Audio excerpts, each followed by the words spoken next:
দক্ষিণবঙ্গবাসীর এই মুহূর্তে চাতক পাখির মতো একটাই যাচনা, এক ফোঁটা বৃষ্টি কবে পাবো। আলিপুর আবহাওয়া দপ্তর জানাচ্ছে রবিবার পর্যন্ত বৃষ্টি পাবেন না। বৃষ্টি পেতে পারেন সোমবারের পর, সোমবার বিকেল, মঙ্গলবার বিকেল।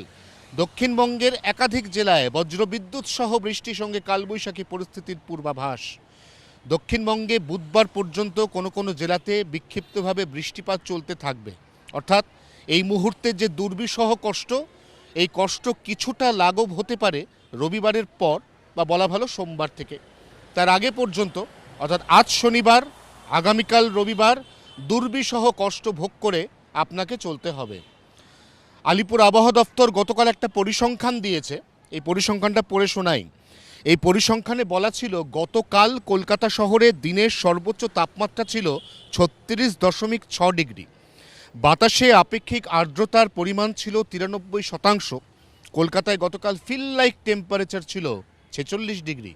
গতকাল যারা কাজে বেরিয়েছেন তারা বিলক্ষণ বুঝতে পেরেছেন কি সীমাহীন কষ্টের মধ্যে তাদের সারাটা দিন কাটাতে হয়েছে। আজও এই পরিস্থিতি মোটের ওপর প্রায় একই রকম থাকতে চলেছে।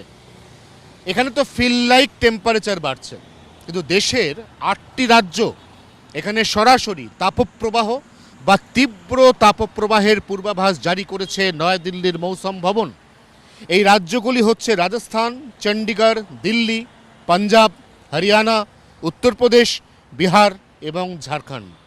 এই রাজ্যগুলিতে পা রাখলে দিনের বেলা লু বইছে, সন্ধ্যের পর থেকে পরিস্থিতি কিছুটা সহনীয় হচ্ছে, পরের দিন সকাল থেকে আবার পরিস্থিতি প্রায় একই রকম। উত্তরবঙ্গের ক্ষেত্রে এই মুহূর্তেও বৃষ্টিপাত চলার পূর্বাভাস। তবে উত্তরবঙ্গে বৃহস্পতি এবং শুক্রবার যত পরিমাণ বৃষ্টি হয়েছিল, আজ শনিবার থেকে সেই বৃষ্টিপাতের পরিমাণ কিছুটা কমবে। উত্তরবঙ্গে সোমবার পর্যন্ত বৃষ্টি চলবে। তাহলে ব্যাপারটা কি দাঁড়ালো? সোমবার পর্যন্ত উত্তরবঙ্গে বৃষ্টি, সোমবারের পর থেকে দক্ষিণবঙ্গে বৃষ্টি। অতএব এই মুহূর্তে দক্ষিণবঙ্গের যে দুর্বিষহ অবস্থা তা কিছুটা লাঘব হতে পারে। আবার উত্তরবঙ্গের ক্ষেত্রে, যেখানে অনেক ক্ষেত্রে পার্বত্য এলাকাতে প্রাকৃতিক বিপর্যয়ের মতো পরিস্থিতি, সেখানকার পরিস্থিতি কিছুটা উন্নত হতে পারে। এখন প্রশ্ন, দেশের এই যে 8টি রাজ্যের কথা বলা হচ্ছে, এখানে কেন তীব্র তাপপ্রবাহ? কারণ নয়াদিল্লির মৌসুম ভবন এবং আবহাওয়া বিজ্ঞানীরা ইঙ্গিত দিচ্ছেন এই বছর 2026 হচ্ছে সুপার এল নিনো। এই সুপার এল নিনোতে সার্বিকভাবে বৃষ্টিপাতের পরিমাণ গোটা বর্ষার মরশুমে কম থাকতে পারে।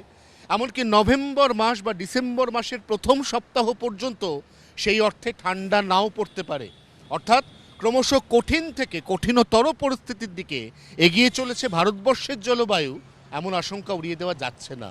24 ঘন্টার জন্য ক্যামেরায় অরিন্দমের সঙ্গে অয়ন, কলকাতা।